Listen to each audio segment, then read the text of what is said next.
What's going on, everybody? Welcome to another episode of Eastern Current. Unfortunately, or fortunately, however you want to look at it, we are not live tonight. We're just shooting a pre-recorded episode. I'm going to be out of town, which I guess is tomorrow. I'll go duck hunting with a buddy up on the Pamlico Sound. Jennings Rose runs a guide service up there. Super cool dude. Check him out. But we've got Captain MJ Miller on tonight, and we're just shooting one camera, so we'll go ahead and introduce him. Hey, I'm Captain MJ Miller. I fish up in the Neuse River, New Bern, Oriental.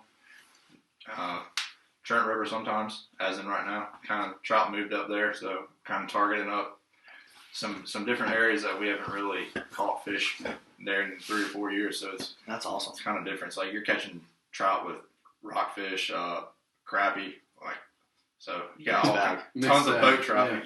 Yeah. Well, we're excited to have him on. Me and him have been talking about doing a show together for a while, and we're finally making it happen. He's a hero. I texted him, I think, yesterday. I was like, hey, man, you want to do a podcast? You can come on Skype, or you can drive. I'll drive down there from New Bern. So he drove down today. We met him, and we're just super excited. But, yeah, so this is a pre-recorded episode. This is actually episode 30. Pretty excited for me. That's a pretty big milestone. I felt like if I could do 30 of these, I'd probably keep doing them, and we're there. And so, we've gotten rid of Billy, which unfortunately is a bummer because Cameron really sucks. But definitely suck at the technical stuff. No, man, he's really good at focusing that camera.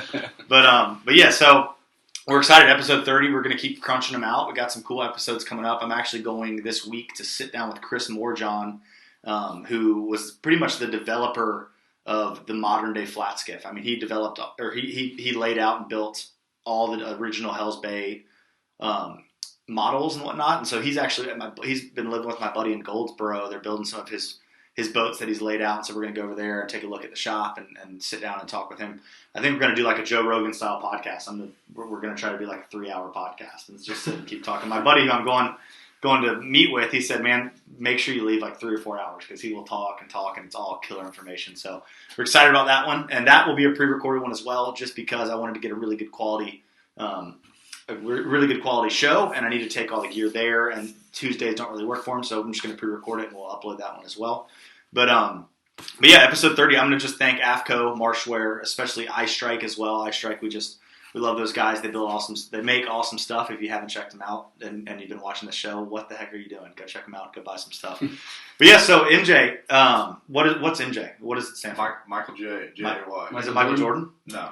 I get it all the time. J-A-Y. J-A-Y. I'm also a junior, so.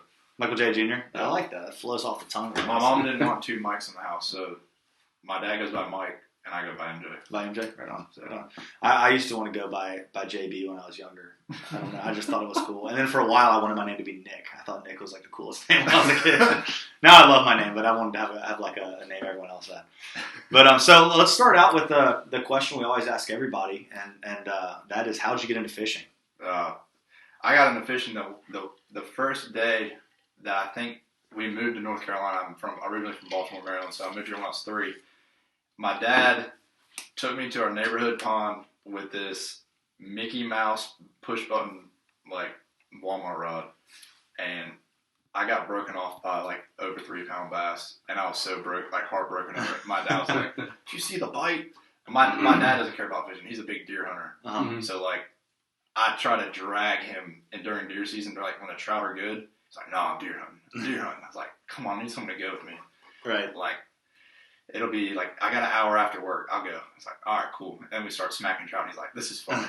Like, you had to convert him. Yeah, but he's a diehard deer hunter, so I kind of started fishing with other people. It's like he doesn't charter fish. So like I kind of paved my own path, bought my own boat, and started just fishing with people all over North Carolina. Like I fished in Swansboro for a long time, like a year and a half probably, with different people, learning that area. And then I got into moved to New Bern again after college, and started fishing with people there, and I just started learning spots. And then I got my captain's license. That was always a goal of mine. And after that, I got the boat, and I was like, I think I can make it doing this. Yeah. And then drum season kind of was like a tester. It was like, because it can be a very good fishery, like easy, or it can be hard. Mm-hmm. And like some of those hard days, I've caught 1 or 2 fish on a charter, and other boys are like, man, we caught 1, And then there's some days I have fun fishing and didn't catch anything. I got obviously very fortunate that all my days the charters lined up. First year charter, I didn't know what I was getting into, so I fish a flat bottom, so the Pamlico Sound can get pretty snotty. Yeah. So I had 6 drum charters past year. Each day was like 5 to 10, no wind. Like, that's awesome. I was like, it might be time to upgrade. So boats for sale and got a new boat coming on the way. It's kind of like your Jones Brothers. 23. It's the Southern Cross, right? Yep. Yeah, those are sweet. Those are really, really cool. So what's the boat? Tell people if they're looking. In the market. It's clean looking. It's the old down Easter hull, kind of a modified V. It looks like a Parker Jones Brothers Cape Fisherman. No. What's your old boat? Oh, old people boat. want to buy it from you. Oh, old boat's a 21-foot Carolina skimmer. Also built by Carolina Yachts that make the Southern Cross. Also, it's the old Southern skimmer mold that they bought when they went out of business. Added strakes on the bottom so they can turn. Mm-hmm. And I got a tunnel, jack plate, tabs, live oil roller, wash down. And those boats are kind of good for everything. I mean, you can fish inshore with them. I think I'm going to cry when I sell it because you I can love fish it for big trout water fishing. with it. Yeah. I could fish 5 people and, you might get hooked in your back, but it'll be all right. Yeah. You can always pull it out, the old monitor. Oh, yeah. But so the new boat that you're getting, what can it handle some pretty rough?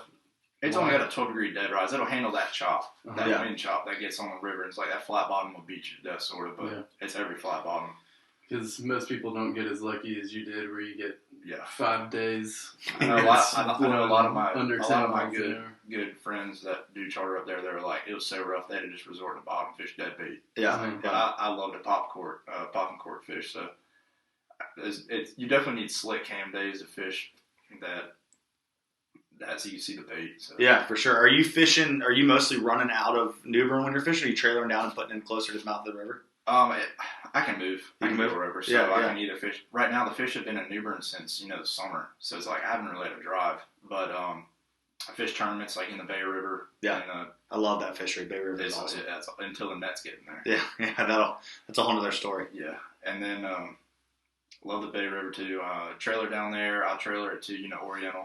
That's where I fish drum fish out of. Yeah, out of Oriental. So that was my question. Like when you're drum fishing, you're trailering down there, launching out of there and fishing. Cool. So I live in Northwest Creek, which is like in the middle of New Bern and kind of like Minnesota Beach area. So those sometimes there's a first wave of fish that come in and I can fish right out of my neighborhood. Yeah, that's cool. But then once those fish kind of get spooked and whatever, then I'll trailer down to Oriental. Yeah, and it's like one of those that I would get to the boat ramp an hour and a half early just to sit there at the slip and wait till I could have a parking spot.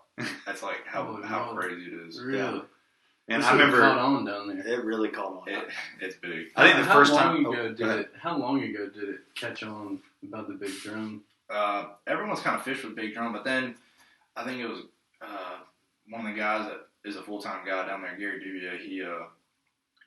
He started. I believe he discovered the pop and cork movement, or correct me if I'm wrong. I have no idea. Yeah, he was. I think it's kind of known that he was maybe the founder of the pop and cork thing there in the Pamlico Farm. I'm not exactly sure if that's... When people realized that they could cork fish for them or catch them artificials like that, it definitely grew. And just like any fishery, the exposure is good for the guides, and then it can hurt too at the same time. And I think they've definitely seen that there in Oriental, but there's a lot of fish to go around. But just like anywhere, those fish are coming in and out of that zone, and so if they're not there, it can be pretty tough. But and it's happening right now with trout too. It's like, trout are in New Bern. It's like I saw 37-foot lures trout fishing. Really? Yeah, it's like I counted 22 boats in one creek. How long ago was that? Gosh. Like a week and a half ago. God, that was like that down here, and it's kind of everybody's transitioned up that way. The Neuse River is where people are kind of starting and then fishing all the way up into the Pamlico Sound. Well, that's cool. That's a cool story. So the bass, that's such a common trend for people. They go out, it's so easy to access a little bass pond, go catch your first fish. Yeah. And then some people get hooked, and other people are like, it's not for me. But unfortunately for us, we got pretty hooked from that. So addicted, I think. Addicted. Hooked. It's definitely the word. Well, your area is such a unique fishery. You have really good trout fishing certain times of year. You got the big drum coming in certain times of year. How was just like the slot drum fishing there? It was like if you found a slot drum, it was like finding a diamond in the rough. Was it?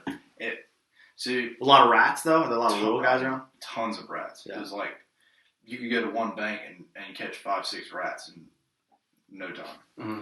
It was like it got to the point where it was annoying. Yeah. It was, but you're like, man, it's gonna be sweet next year because every fish is gonna be 19, 20 inches. It's like gonna be bombing. Yeah. But I think we fished. Well, the 4 tournaments I fished, there was like probably 6 redfish brought in the whole tournament. Really? And they were all caught at the beach. Yeah.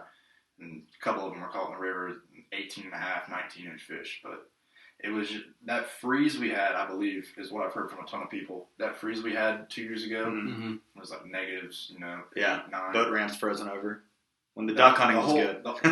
The whole noose froze, and it killed a lot of redfish, and along with the trout too. But did the trout push out of there more? Do you know? Did they push into some deeper water? Like, did the redfish stay in the creeks, and that's what killed them? Or a lot of the trout stay in the creeks and get killed as well? They all push to deep water. It's just stays cold that long. It's damage. I guess some got caught, or there's no telling. So what about that fishery? And I fished up there. I put in at New Bern one time ever and fished out of there. Trout fishing. We got skunked pretty hard. Actually, we caught a mullet. We caught a mullet on a mirror that day. Oh, nice. And I think we probably just snagged him in the lips. But fished out of Oriental a bunch. I used to go up there and run some charters early on in my career in the fall. And it was just not, money-wise, it just didn't make sense for me to drive up there for the day. And it was exhausting. But I would love to keep doing that. But so let's talk about like living in New Bern and being a captain out of that area.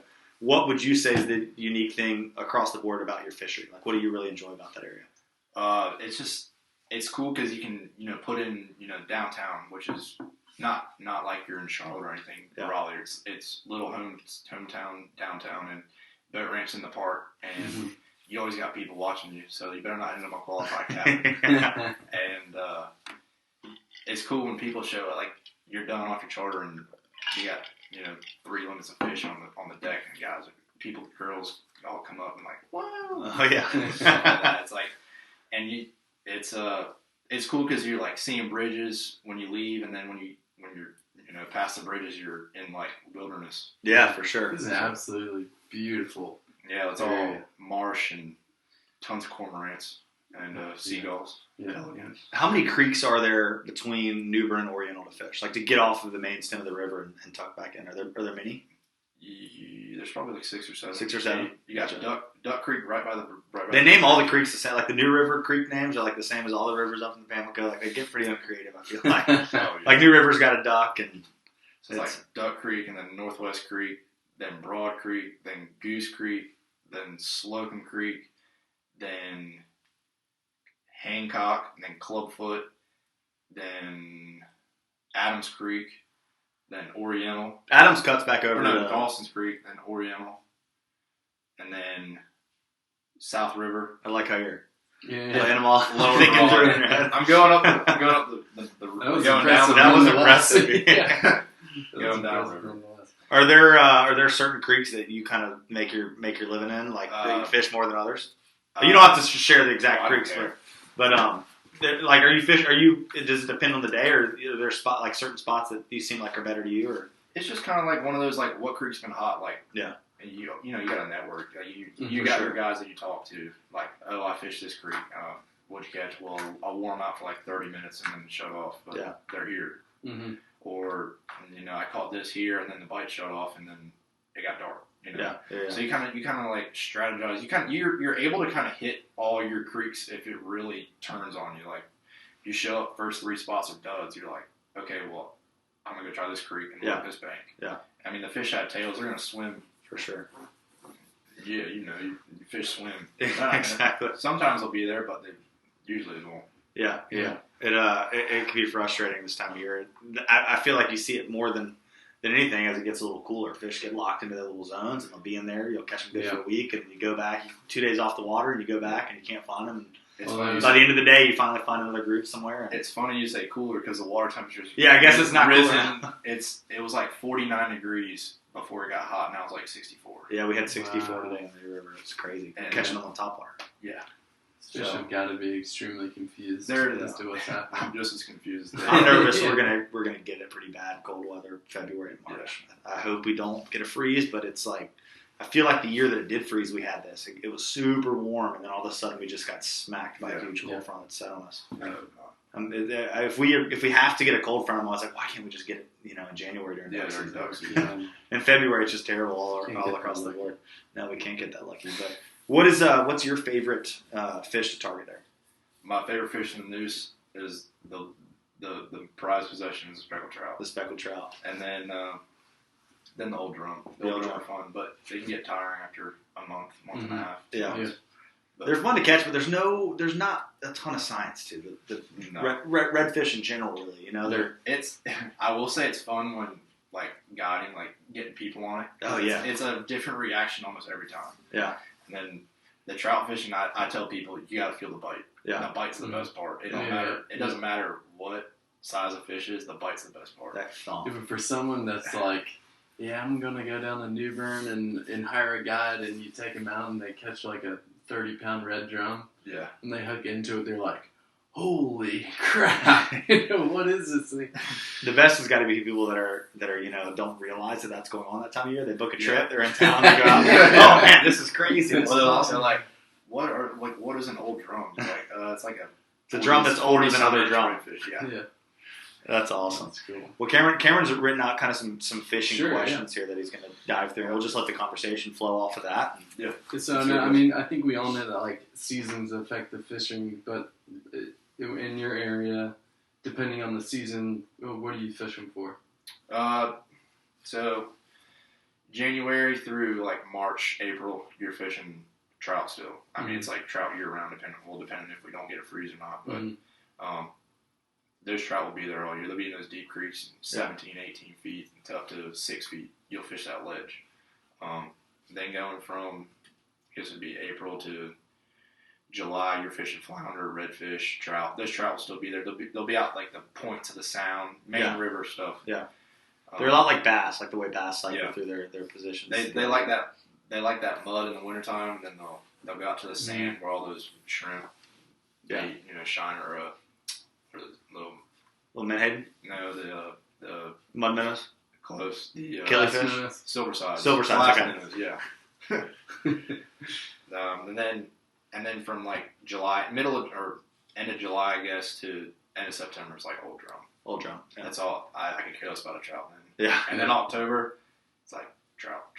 Yeah. It's nice to have the seasons. It keeps things fresh and And then I do with the new boat. I do want to get into albacore. Albacore fishing. Yeah. Awesome. That's some of my favorite fish. That is fun. I love it. Yeah. So with that fishery, do you target the striper much, or for you? I mean, I know some guys are pretty dialed in on the striper. There, some guys are dialed in. I'm not. Is it more of a bycatch for you? Yeah, it's more of a bycatch. Yeah. I'm not as dialed in as my buddy Ashley King. He's dialed in on it. He uses side scan religious, and he's good at it. They all hang out together. The trout and stripers all hang out together. Where I fish, at least. Yeah. So like I told you earlier, it's we were trout fishing. I hung into something. I told my roommate, get the net because this is a monster, and it ended up being a 28-inch redfish. It's rockfish. Rockfish. So it's yes. I mean, they're everywhere. They're around. Yeah. It's a nice change of pace. Mm-hmm. So they like structure. They like hanging around bridges and docks, and we got that old dilapidated marina right there in the no-wake zone, and they're hanging around there pretty good. Are they? When around Christmas time they were there. So I've always heard, and I haven't fished it, but everyone's like, "Oh yeah, if you want to catch striper up there, you just go into the bridge, heading down river, and that whole bank on your right with all the stumps and everything. That's the spot to catch them." I'm always like, "I'm gonna go up there and catch me some striper." We had such a solid fishery here for striper, and that hurricane Florence messed us up so bad it killed tons of fish. And was working on a little filming project with a captain we've had on here, Jod Owens. The other day, and we were striper fishing, and we caught a good number of striper, but a lot of little ones. The little ones made it through, and I think there's definitely still some good fish around. The biggest fish I've heard of since the hurricane, I'm sure there's been a bigger one caught that's 6 pounds. So nothing crazy, but I mean there's been 20, 30, 35 pound fish pulled out of the river here, which is cool. A lot of the bait fishermen, you'll hear them catching 1 or 2 a year. That's big. Yeah. 20, 30 pounder. All stocked fish, though. Yeah, all stocked fish. Do they have the broken lines on them so you can tell that the hybrids and then the stripers? I didn't know that. Yeah, if you look at the stripes, broken lines. They'll be a little blurry. Really interesting. And they're having some success trying to get some to spawn, but we talk about that a lot. And I don't even talk about that in that podcast with Jod Owens, but But yeah, so would you have another question we were talking about? Well, I was just going to say, speaking of stripers, I made a huge mistake one time.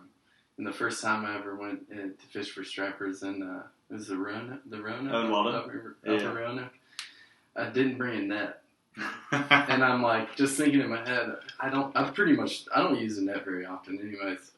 And we're like trying to grab these fish and get them in the boat. That is not a fish. Dorsal fins. Oh my god! And on their gill plate, man. Yeah, they've got this little 2 little razors. Yeah. So just a tip there: if you're gonna go striper fishing, make sure you. Every time a striper hits something, he chokes it, so you can't even lip it. Oh no! Yeah, especially with trebles. You get a J hook or something on there, it's fine. But you try to get trebles out of the back of a striper's mouth. I can't imagine getting one of those little 3Ds you like to fish, like trying to get that out of the back of a striper's throat. Yeah, you'll see a lot of these hooks bad. That's awesome. So let's talk about some of the hard baits you bought, because you said something interesting when you got here. You put them out all on the table, and I said, "Man, these are all hard baits." And you said, "Yeah, I don't fish soft plastics." I think you said, "I hate soft plastics." Yeah, I think you did. Soft plastics. Can you dive into that a little bit? Because I use both, but tell us why you don't use soft plastics. I don't use soft plastics just because of the bite. I don't. Mm-hmm. You can't. It's like not like a definite bite. You're on the bottom. I get snagged a lot. It's like I have the worst luck with getting a stump or something like that. But there's a ton of branches and everything on that mud flat that can get in the way and honestly kind of ruin it if you do get snagged on. You gotta go up there and get it. But these suspended baits and mirrorlures, Yo-Zuri 3Ds, and some Yo-Zuri bass baits, but you work them just right. You can pause for 6-7 seconds and very rarely get snagged. On anything. It's crazy how weedless you can be with treble hooks. Like if you know how to fish the bait correctly in the right depth to fish in, like you're pretty.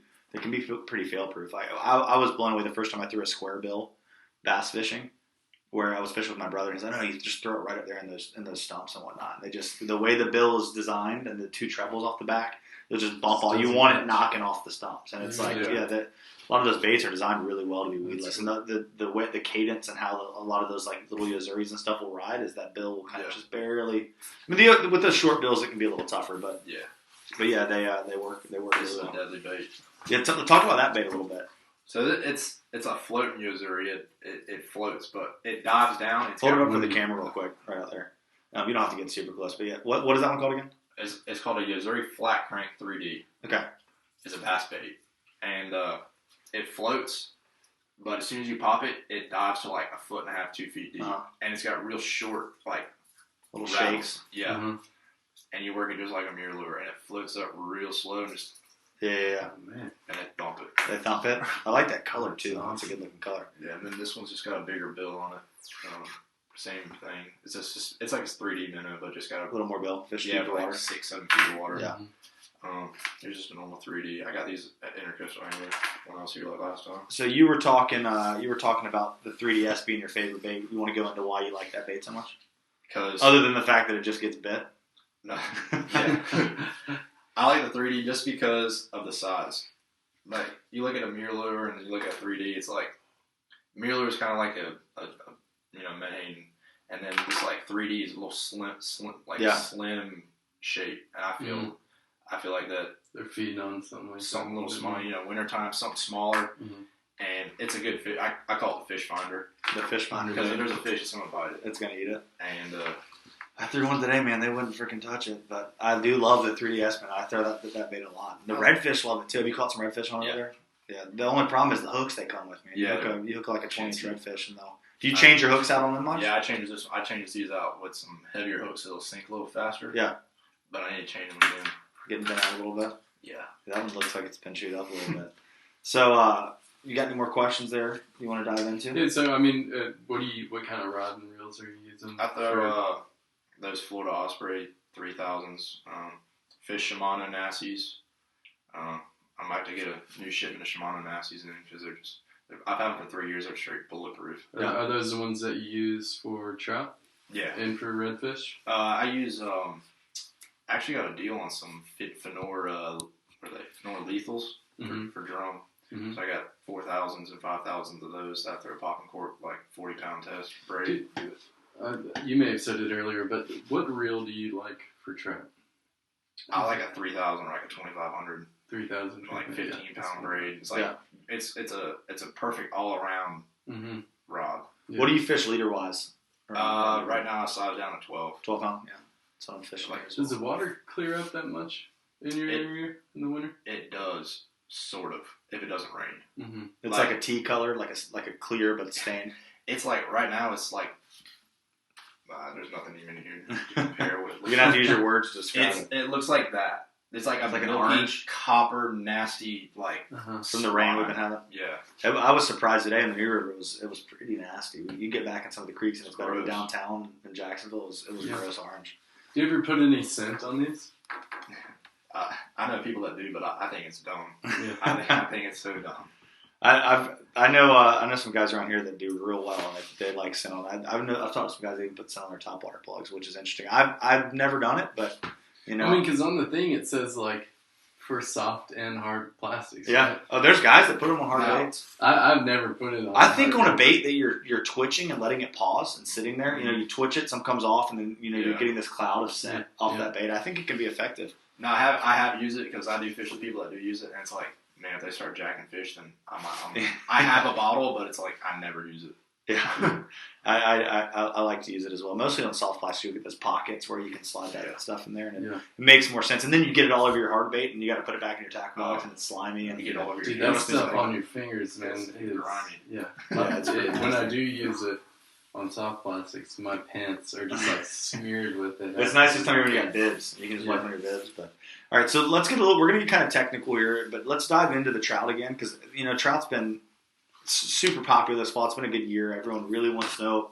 I mean, I think we could do a trout episode every week all year long, and people would be into it because there's so much to it. But take us through kind of the transition of the start of the fall fishing and kind of where you're fishing through the late fall into the winter and then spring and summer. Just kind of give us that year round. All right. So movement of that population of fish. In the fall, you're fishing the mouths of the creeks. Yeah. There, you look from bait. I love that 4 to 5 foot range. Yeah. It's like what I look for. A 4 to 5 foot like steady shelf, or are you looking for like 4 to 5 foot on a drop off, or steady like flat? A flat, okay. Mm-hmm. So it's like your bass fishing. You're working a bank, beating a bank, cast until you find a fish, and I had an anchor lock, and it's like heyday. Yeah. So it's like kind of just finding the fish on that flat, and then it could be like that all fall, and then you just work up bank points, work little bays, little guts. And you do work your drop offs, and like 2 to 4, 2 to 5, 4 to 6, like those little structures, little stumps and stuff. Then as that transition, they'll start to move up, farther up into the creeks. They'll get into that. On those warmer days, you can pattern them on the fall, pattern, and then when it's cold, they'll be up in those creeks. Yeah, they'll be in that 7, 8 to 4 foot to 7 to 8 foot drop. Yeah. And like heart of winter when it gets cold, like water's high 40s, they'll be in those like 17 foot holes. Yeah, that's when they get real. That's when you got to tricky. switch. That's when you got to switch to your 18s and a lot of those guys say those 52s. Yep. Big baits. Yeah. A lot of people throw soft plastics. I'll throw this. You don't have a top water up here. Do you ever throw top water before? It's my least confident bait. Really? I've never caught a big fish on top water. Yeah. Really? That's crazy. I like. I mean, it goes to show that everyone's got what they're confident in. Mm-hmm. Like me and my buddy Ben were talking about it today. We had different baits tied on. We're fishing on. We were kind of having pretty tough luck at first, and he reaches in his bag and pulls out a DOA shrimp and ties it on. And I'm like, all right, you're going to make one cast and catch a fish on that. Because we saw fish blowing up in the area. We just couldn't get it to eat. And I was like, I had a conversation with him, and I was like, man, this is what happens so often trout fishing is I'll have all this other stuff tied on. Yeah, you got to. And then at the end of the day, I'm back to a DOA shrimp and fishing a DOA shrimp again. And I'm like, why do I ever even change it? But that's one crazy thing about trout is you can be sitting in an area, throw one bait, throw another bait, no bites, and all of a sudden you find what they want to eat, and you can catch 20 fish in the exact same spot you didn't have a bite for an hour. So, yeah, it's my least confident bait. I've caught trout on top water. I've seen trout get caught on top water. Mm-hmm. I can't do it. Nothing. I get swirls. Yeah. Nothing eats it. Yeah. I tie on Neuse River. Nah. it's just like it's supposed to happen. Yeah, that's awesome. So in the spring, do you kind of see that transition in the opposite pattern where the fish start to move out? They'll start to move out and get to those points and fall kind of pattern. They start to get up real shallow too because they're munching. Yeah, they're looking for that bait. Minnows and those little mosquito, whatever they're called, those ditch minnows. Ditch minnows, wherever they're at, and they're in the summertime or not summer, the spring. I'll throw a lot of popping corks. Yeah, little 1/16 ounce jig heads and saltwater assassins. And is there a certain color you like in the saltwater assassins? Opening night with the chartreuse tail.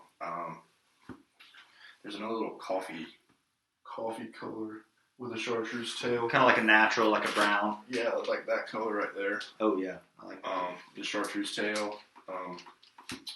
Purples, like a magenta color with chartreuse. Anything chartreuse. Yeah. Tail.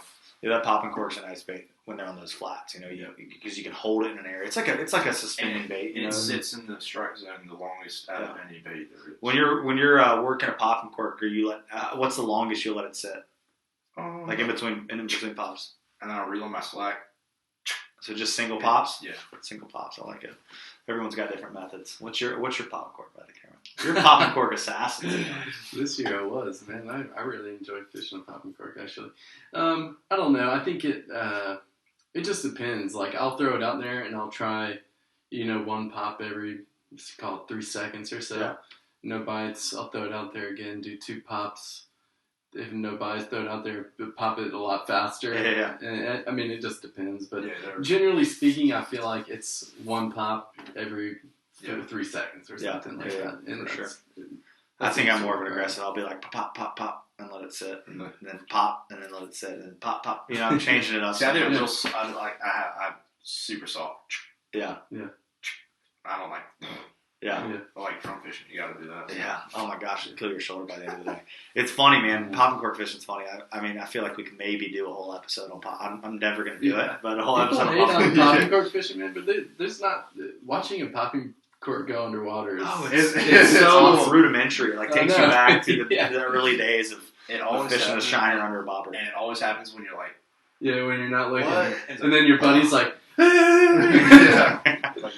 Or they hit it so hard and you're not looking and it pulls a rod out of your hand. But the popping cork's a great bait. Well, I'm gonna have to have you down here to catch some trout on topwater. I want you to get it fall in love with it. I wonder if it's if you're not as confident there, just because it seems like I'll have deeper water than we do. Yeah, this time of year, especially fishing that deeper water. But those flats, I mean, that's like perfect topwater stuff. That's true. Now, like my fishing partner Alex Huffman, he's a topwater slayer. Like he catches big trout on topwater. Really? And it's like we fish the same spots and I get no luck. Yeah, I get no love. That's funny. Like, it's a funny bait, man. It's all or nothing sometimes. You can pick up like a red and white heat and spook. You can pick up a black and yellow or a black and chartreuse, like top dog, and like nothing. Yeah. I can pick up like I could fish the same bait as someone else and I still wouldn't catch one. It's like how it rolls. It's the curse, man. You got the topwater curse. That's funny. That's super funny. I'm curious why, like here in Wilmington, our trout fishing is really good in the fall, and it gets trickier as the winter goes on. But then in the summer, it's like they just disappear. Yeah. And in there, it's like the trout fishing can be really good there in the summer sometimes. And I think a lot of our population migrates north. So we get a lot of fish that migrate south from Virginia Beach, Chesapeake Bay, stuff like that. And then as our water warms back up, a lot of our fish hit the ocean again in the spring and start moving back up and filling into those big rash stories. Okay. But we do have fish in the summer, and it's easier to catch a citation fish in the summer because the females are full of eggs. They're pre-spawn, and you can get a 5-pound fish a little easier. Like this time of year, you'll get that 26, 27-inch fish that might not even be 5 pounds. Yeah. At least around here, but it's a cool fishery up there. I'd fished before I even fished the Neuse River, which I would say is the most like the Neuse for what we have around here. Yeah, I went up and fished the Bay River a bunch with my brother, late high school, early college, and that's a cool fishery, man. That was my first time, like I'd say late high school, where I had some really good days on like suspending baits and mirror lures, and the first time you throw a mirror lure on, like. It's if you don't have someone that's like confident in it, it is a bait that is terrifying to throw. Yeah, you're like have confidence. You're like, how do you catch fish on these things, man? But then once you figure out where to throw it, how to work a suspending bait, and that's a mirror lure, that's a 3DS, that's any of those hard baits. then it's like, oh wow, this is like the ticket. And the way they thump it, man, the way they thump a hard bait, they want to kill it. Yeah. Front head of the bait, usually down in the back of the throat. That's when you know. Even head first. Like those treble hooks, like pinned in the mouth.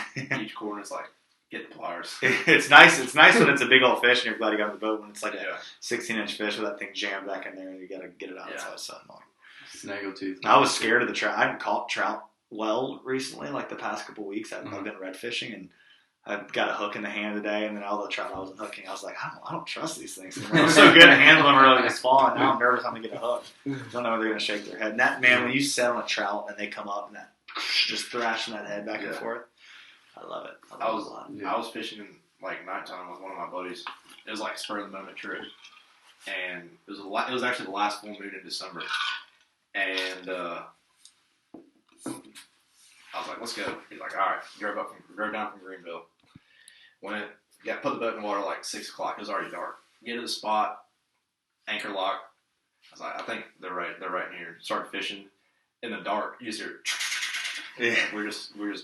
Caught like 60 trout. Are you still catching them at night decent now, or is it with? I know the water's warmed back up, but for me, it's like the night fishing's good early when the water's still warm, but when it starts to get cooler, we probably need to night fish again now, being in the 60s. Yeah. Have you night fished lately? I haven't lately, no. I'm probably going to go tomorrow. You're going to go tomorrow? Yeah. I heard of, so I went up to your area for a tournament one time because it was like you had to catch redfish and trout and flounder. Yeah. And it was like the aggregate of 3 of each fish. And I could not find a trout here. And this was in the summer. And I have a friend who lives up there, and he was like, man, you need to come up here. There is trout everywhere. And he sent me a video at night on a dock, and you could see hundreds of trout just swimming around underneath this light in summer. That's awesome. The Bay River's fun in the summer. Yeah. Because there's big trout in the Bay River. That's cool. Have you fished the White Oak River much down on Salter? Yeah, I fished with my boss. He used to live on the White Oak. Oh, cool. And we would go out like every day after work, and it's cool because it's different. It's a river, but it's got oysters and it's got tide and kind of got be more like our Cape Fear River here. Yeah. Mm-hmm. So, and I don't have that on the news. We don't have oysters. Yeah. And don't have a tide either. So y'all have deep water oysters there, right? Like out in the middle of the sound. They all got dredged up with the shrimp boats. Oh, they've gotten dragged up with the shrimp boats. But they're starting to put some artificial reefs that are strictly oysters, and they got like oyster habitats and like in the Bay River and stuff. They got the farmed oysters and stuff. Right on. They're starting to get back to, but like the White Oak is a cool fishery because it's tide driven. A lot of it is, and you could fish one point on an outgoing tide, and then you go fish the other point, the other outside of it, or something on the inside. Yeah, it swaps around. So that's like what we deal with a lot here, lower Cape Fear, and then fishing. The coastal marshes around Wilmington, Wrightsville Beach. I think being in an area where you can fish these different types of estuaries for the same fish, it can be frustrating, but I think it does nothing but make you a better angler overall. Understand those fish more. And I remember my first couple of times fishing, non-tidal areas for trout, and I was like, where do I start? Sometimes it's like, man, I kind of wish there was a tide just to kind of like kickstart them, because that tide change could like turn them on instant. Oh yeah. So it's like fishing at home. It's you kind of gotta just work your way until you find them. But once you find them, they're usually there pretty good. Yeah. And then you kind of pattern off of that. But here lately, it's hard because you can fish one spot when 40 degrees in the morning and fish the other spot at 60 degrees. Yeah. And they're not there somewhere else. They move. So you fish. Most of your focus is on the trout, but when you do you ever go out around New Bern and you're like, all right, I'm fishing for redfish today? Target not the bull redfish, but do you ever go target the slot fish and the smaller redfish? In the summertime, if I'm targeting them, I'll tie on a popping cork. Tie on a popping cork? Yeah. It's like bread and butter. It's the bread and butter for them. Yeah, they hang around. Well, this summer they hung around New Bern a lot because of so New Bern, it's very salinity dependent. So it's like, if we don't get a lot of rain, like Raleigh doesn't get a lot of rain, we don't get a lot of rain, then that salinity from the sound pushes up. And those redfish will actually, and all other, estuary fish will push up into New Bern and hang around there, which they did this year. So that's why the trout fishing is, crazy up in the Trent River. So, usually the trout don't get in the Trent, but since they were already here, by them migrating, late December, they're already up in the Trent, and usually they're not there. So. Yeah. Yeah, that's cool. They're all the way there in the Trent. It's all a salinity thing. Do the small red drum, do you ever find them in big schools? Yeah. You do? They're the same, probably the same as they are here. You find one and move around. Yeah, definitely. Can you sight fish them? The water's too nasty. It's too nasty. Do you ever get them waking? Like you can see schools of them waking in shallow water or anything like that? Busting Not bait? really. Not really.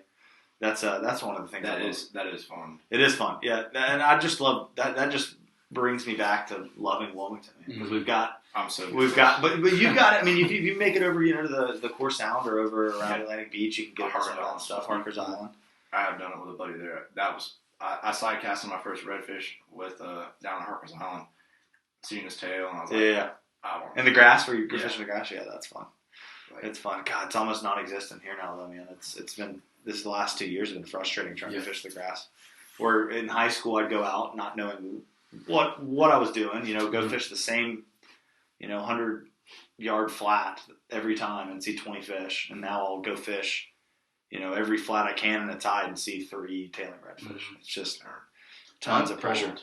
During a flood tide this past year, I'll go on flats that are really long and pull for like a mile. Yeah. And see nothing. Yeah. I know it's depressing. But if you want to fish on a flood tide trip, it's still worth it, you guys. Definitely book a flood tide trip. I think we've got really good numbers of smaller fish the past 2 years. I think we're going to see a really good push of some fish, I think that red size class. I think last summer was just kind of... Yeah, it was just a shady year for... Are there a ton of rats around here? Tons of rats this winter. They're just going to get bigger. They're just going to get bigger. Hopefully they won't get slaughtered. But like I said, that's another podcast. It's in the works, actually.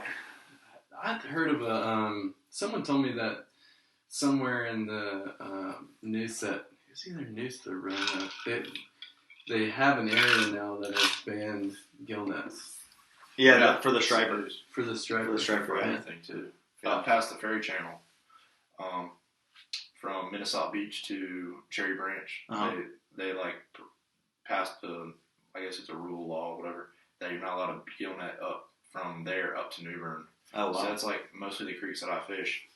Mm-hmm. Yeah, that's awesome. Word on the street says it got netted, but yeah, there's I think the reasoning behind it was like they're stocking it with stripers. Yeah. And they're putting in, like, I don't know, 50,000 or something like that. I don't know the exact number.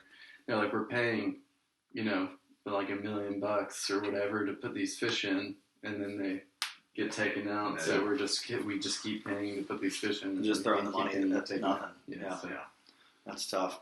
So your trout fishing's still pretty heavy right now. If people were to come up there, what would you tell them to look for right now? If they're going to come put in a New Bern, and I'm not saying spots, but I'm just saying, like, what are the trends? What's happening right now? How are you catching fish? I'm catching fish, working those banks that go from 2 foot, 4 foot, 5 foot, and working points. You're not fishing Main River much anymore. You're back in the creeks. Yeah.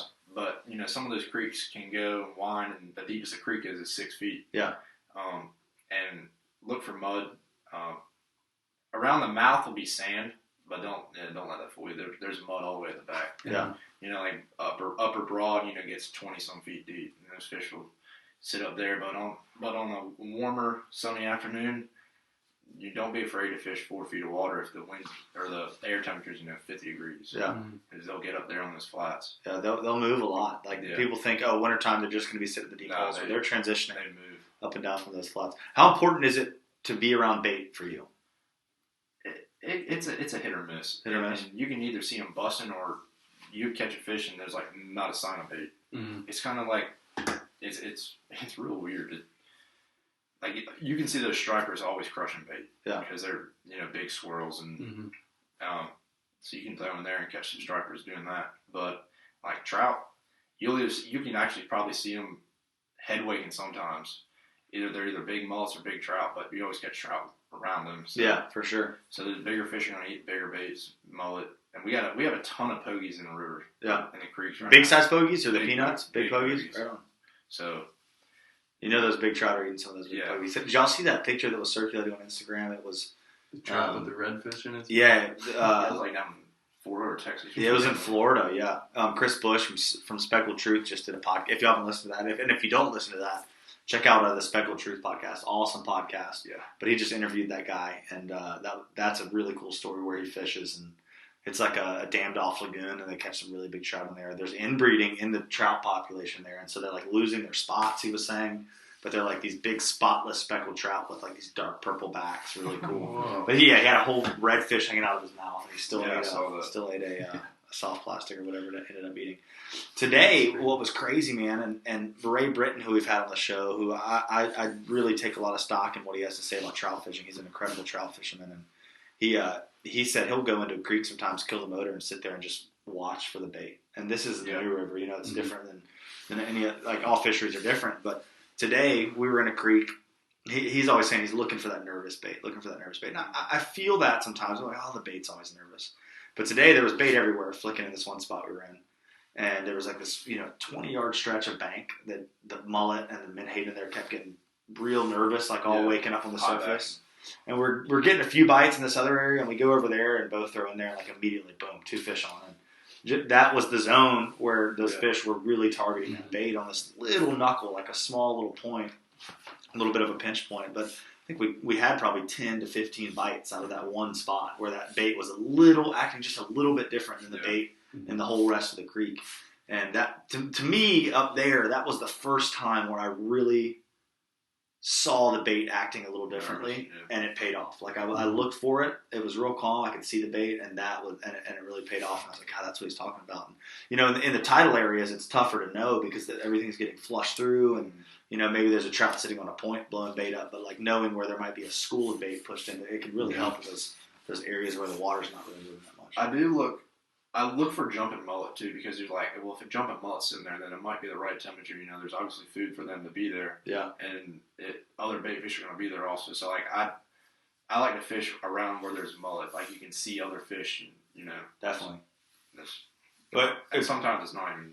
It could be meaningless. So. Well, in the crystal clear creeks around like Wrightsville Beach and Topsail and all that this time of year, you'll go in a hole. You might pull a whole creek or troll motor a whole creek and not see the first sign of life. And you get into one bend of it. It's like, and there's redfish, trout, black drum, mullet, everything hanging out in like a one little 20-yard stretch. And those trout will swim with those mullet too. They're not scared. No, not at all. Not at all. We've got any more questions? We're at 50 minutes, so we got a few more minutes here. We'll try to fill out a full hour. Do you have any more questions you wanted to? Yeah. So like, let's talk about the big drum fishing for a second. Mm-hmm. So what are you using those big whopper? Or they called? Not whopper. Blabbermouth. Yeah, the plastic blabbermouth. Is that your favorite? You don't like blabbermouth? They're too loud, and they get tangled up. And I got one bent one time, and it's like kind of hurt my heart because they're like $13. Yeah, they're expensive. And I got it bent, so like it doesn't even it doesn't slide all the way up. Yeah. So that's what's nice about that one material. I always forget what it's called. The titanium. Yeah, it flexes a little bit. They're the bomber brand. Yeah. The palm something, or what are they? There's one that's I don't know. All right, bomber brand. Keep going. Yeah, they got that titanium, and I don't think it really matters. Yeah, they're like just a little cylinder / cork. It's got a big concave head on it. Yeah, that cup is the ticket for the heavy chugging. Yeah. Oh yeah. So, I don't like to use that metal. I don't like to use the solid because if you bend it one time, it won't clack and frustrate. It starts to break the cork a little bit too. Yeah. When you're fishing for them, the way I understand it, you just look for bait. It can be like, it was weird. I had one trip and we pulled up to like a ledge. It was right there on Garbaiting Shoals. Like everyone knows what Garbaiting Shoals. We just pulled up and it goes from like 7 feet to like 14 feet and just start working that edge because they follow the edge up. Yeah. And like hooked up. No bait, not a single piece of bait around. Really? Except the Spanish were jumping out, so there had to be bait somewhere, but it was down deep. And caught one like 5 for 8 in 2 hours on that day. Yeah. And no bait was high back and nothing. And then come back the next day, there's bait like in the same area, just like cruising up the surface. And like you throw, it's like you're cobia fishing. Yeah. Like you throw in there 2 or 3 times, you don't get any bites, out, go to the next one. Yeah. So it's kind of like a running gun. Yeah. But I've seen it both ways there before as well, where the bait's the ticket, and then you can't find the bait, or the bait's not working. You work those edges. How about, do you use your depth finder much when you're doing that type of fishing? That, and then I have one of those old like charts. I literally set it on the kitchen table, and while I'm eating dinner, I look at it and see like that's awesome edges. Yeah, so that makes sense. Have you messed with the Navionics app on your phone? Have you seen that? No, I have seen it. So it's $15 to buy it, but it's a topographic underwater map, and it lays out. I mean, if it's a real like small creek or small little gut or something, sometimes it'll have the creek on there, but it might not have the depth. But any main creek, like all the creeks in the Neuse River, topographic layout, you can see the exact edges of the holes and everything. And it's really good. And the family goes down a bunch of those shoals and whatnot. And that's just the millennial in me not wanting to look at a paper map, wanting to have it on my phone. Talking about Jennings, you're going to duck hunt with. He's good at drum fishing. Yeah, he's good at drum fishing. Is that what he does in that time of year? Yeah, he catches a bunch of them, man. And you never know because he doesn't post a ton. But then he'll be all like, "Hey, you've been catching them," and then he'll send me like 40 pictures of like 5 dudes at a time holding drum out of the boat. I'm like, "Yeah, you've been catching them." He's got a tower boat too. Yeah, he's got his uncle builds those rose bay boats. Really? Yeah, they're sweet. They're sweet rigs. Those are pretty. They're real pretty. So tell me real quick. I know everyone's a little bit different, but what's your go-to kind of setup for that pop and corking for those drums? Let's start with the reel. Work all the way up the rod, and then talk about the reel. The reel I work with. I think they're Fenor lethals. I got them at a wholesale. Yeah. So it was like charter fishing first year. It's like I'm gonna start with some tsunami rods and Fenors. So it's like got like a $90 combo or something. I got like 4 or 5 of them. Then like 40-pound braid, 50-pound braid, and then I use like 50-pound or 40-pound fluoro. Probably 24 inches long. Yeah. And either you get too long and it's such a pain to throw it. You get that cartwheel in the air. It's like you get a 1/4 ounce to an 1/8 ounce. Uh-huh. I use those redfish odd jig heads because they're kind of smaller profile. Yeah. Sometimes I did bend a couple of them, but it happens when you 60-pound fish, too much drag. It can happen sometimes. It's all right. And then I either throw the saltwater Sassamex big, like opening night color soft plastic, like 5.5 inch baits or 6 inch baits, whatever. Throw those. I throw those big Z-Man, like 7 inch, like the diesel minnows. Yeah, they're giant. Yeah, the big ones. I throw those. I'll throw a lip, like a big lip, like almost like a king mackerel bait. I'll throw that behind the boat while we're corking or something. Those big Search GT baits. Yeah. Then from the anyways, get back on the reel. Throw up to like a 7-foot medium heavy rod, tsunami rod, and then tie your braid straight to your cork, and then from your cork, like 50-pound mono to your jig head with big soft plastic. What pound braid are you running for this, John? 40 pound, 40, 50. That'll do it. Yeah. Right on. Well, I'm excited. I was telling myself I was going to get there this past year. So I know I still got some time. Yourself up. I know, and I didn't make it up there once. But like every time I had the window, I would text you, I'd text Jennings, and they're like, it's kind of slow, and so I just never came up there. But I'm gonna get up there and do it this year for sure. The trout bugs kind of died in me a little bit this late winter, and I still got it. Today it lit. Getting a few on top water, I was like, all right. And I thought the tournament at Intercoastal Angler was done. Yeah. And it's not. And so that kind of relit a fire. Brian Mead. Did you hear about Brian Mead's fish? He got like a 4.5 pounder on fly trout. Yeah. Which is a nice one. It's a good one. Ben was telling me he got side scan, and the side scan's been a game changer. Really? Yeah, I'm getting side scan. scan. All the boys run side scan. Dude, that type of estuary and fishery you got is fishery. That's a new word. Estuary and fishery that you got, man, is the ticket for side scan. The striper and the trout. Fishing with Ray the other day and running the side scan, I was blown away. Idling up the creek, you could see a whole school of trout just laying there. Really? Yeah, it's like my buddies won't even take the rod out if they don't see fish. Yeah, that's really. Yeah, you can completely locate them on the bank with that. That's crazy. But you got to have at least like 5 feet of water is the one thing, and you got to be at least the way he was set up idling. So you kind of idle through at 2 to 3 miles per hour, mark them, and then come back to them with the trolling motor. Interesting. So, but I've seen videos of guys down in Florida, stumbling through my words. It's not as bad as last show when we started, and we had all this technical trouble, and I could not freaking talk. But side scanning tarpon, and going through some of the rivers and creeks and the Everglades, and side scanning tarpon, and I didn't know how useful it was. Oh, dude, it is. I know you just spent a lot of money on the trolling motor, but I know what you're getting next.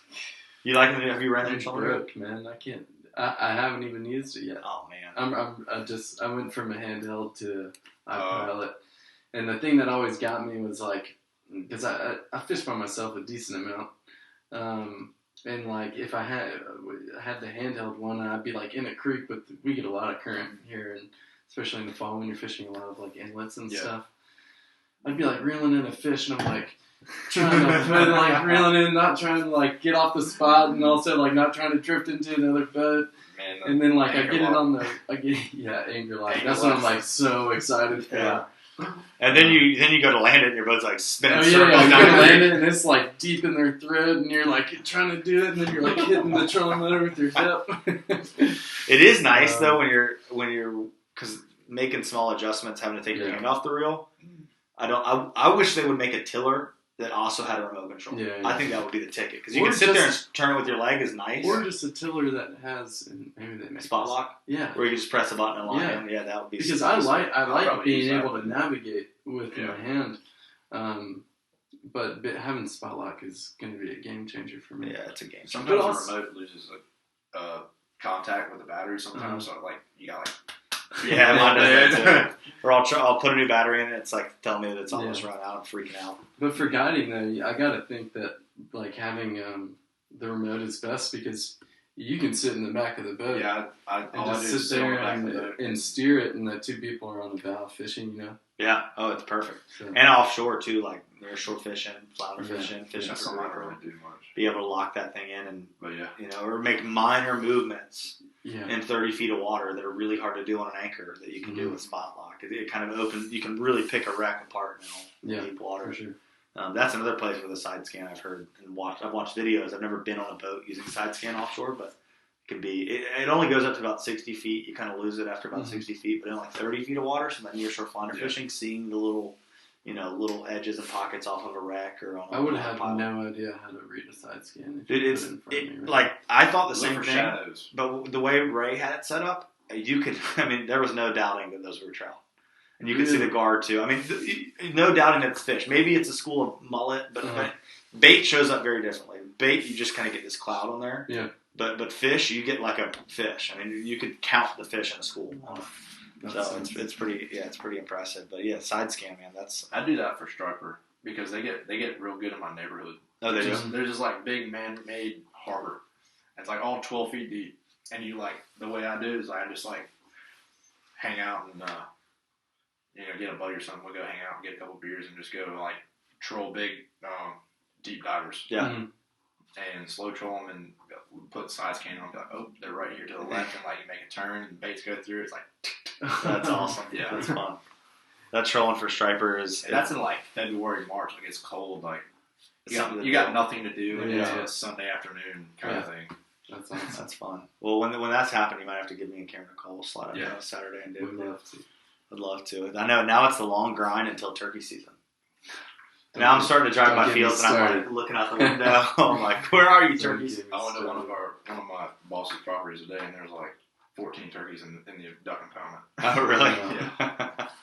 Oh man. Well, guys, thank y'all for checking this episode out. Again, thank you, MJ, for coming on and thank you and sharing about your fishery. It's one it's so close. What was the drive down here for you tonight? It was like right at an hour and 50 minutes. Yes, I mean, it's so doable. We drive up there in the morning and fish it, but, there's always these grand plans moving into different seasons of the year. I'm like, I'm going to go fish New Bern, I'm going to go fish White Oak River, and never freaking happens. So, getting busier and busier, but yeah, thank you so much for coming on. And he made the drive down here just for y'all to come on here. And if people want to fish with you this year, how can they find you? My Instagram, Captain MJ Miller, _MJ Miller, and then on Facebook, Sunny Boy Charters. Or MJ Miller on Facebook. I like it. Sunny Boy Charters. I like that a lot. Yeah, I got that because actually, like my neighbor, it's like a confusing story. So my neighbor, who's like now my boss, would always call me Sunny Boy when I was younger. Like, how you doing, Sunny Boy?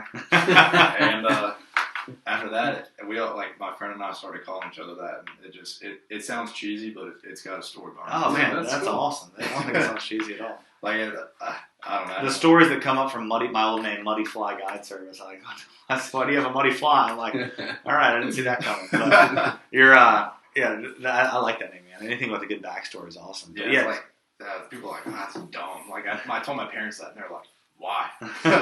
Nah, you don't understand. Y'all got to support me, Mom, Dad. Yeah, for real. But yeah, so thanks for checking out the episode. Thanks again, MJ Cameron. Yeah. Thanks for sticking around for another episode. Of course. Man. Yeah. You're earning your keep. Next trying week. To. And we're using my camera. We're using your camera, and I think it might be time for Cameron to carry an intro. So we'll see what happens. I'm gonna have to practice for a couple hours. Get in front of the mirror, get in front of Melissa, and just Melissa, Michelle, your parents, just get a little audience and start practicing. That's practice in the shower. Practice in the shower. Yeah. It's super easy. So it's easy if all your crap's not screwing up on you as you're trying to start the show. I don't know how you do it. But, well, guys, thank you all for checking us out. Episode 30 in the books, and we will see y'all next week. I'm not exactly sure if we're going to be dropping another pre-recorded, if I finish my interview with Chris Moorjohn, or if we're going to be live. But stay tuned. You can check us out on our website at ET Current, or you can hit us up on Facebook. We're actually, I want to talk to Cameron about this, but we probably need to talk off camera first. But I want to start a Facebook group. We've got a page, but start a group where people can start communicating. Talking about what they're doing, share, maybe meet some fishing contacts through that. Yeah. I think it'd be a cool way, but we're going to get that in the works. But yeah, check us out on etcurrent.com. That's etcurrent.com. You can listen anywhere that podcasts can be found for the most part, unless it's a real shady podcast platform. You can find us on YouTube, and this will also be on Facebook. But thanks again, guys. We will see y'all in the next episode. Peace.